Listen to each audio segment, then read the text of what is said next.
వందే భారత్ ప్రయాణికులకు కొత్త సదుపాయం. ప్రయాణికులు ఫుడ్ ఆప్షన్ ఎంచుకోకపోయినా ప్రయాణం చేసే సమయంలో కొనుగోలుకు అవకాశం. ప్రయాణికుల ఫిర్యాదులపై స్పందించిన రైల్వే బోర్డు. ఐఆర్సీటీసీకి లేఖ రాసిన రైల్వే బోర్డు వందే భారత్ రైళ్లలో ప్రయాణించే వారి కోసం భారతీయ రైల్వే కొత్త సదుపాయాన్ని తీసుకొచ్చింది. ఇక నుంచి అందులో ప్రయాణించే ఏ ప్రయాణికుడైనా టికెట్ బుకింగ్ చేసుకునే సమయంలో ఫుడ్ ఆప్షన్ ఎంచుకోకపోయినా ప్రయాణం చేసే సమయంలో వాటిని కొనుగోలు చేసేలా అవకాశం కల్పించింది.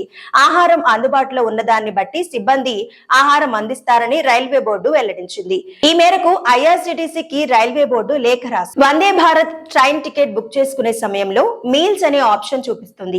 కొందరు వేరే ఆహారాన్ని చూసుకోవచ్చనే ఉద్దేశంతో ఫుడ్ ఆప్షన్ ను స్కిప్ చేస్తుంటారు. అయితే ఒక్కోసారి ఇలా చేసుకోవడం వల్ల రైళ్లలో డబ్బులు ఇచ్చి కొందామన్నా కూడా ఆహారం ఇచ్చేందుకు సిబ్బంది నిరాకరిస్తున్నారు.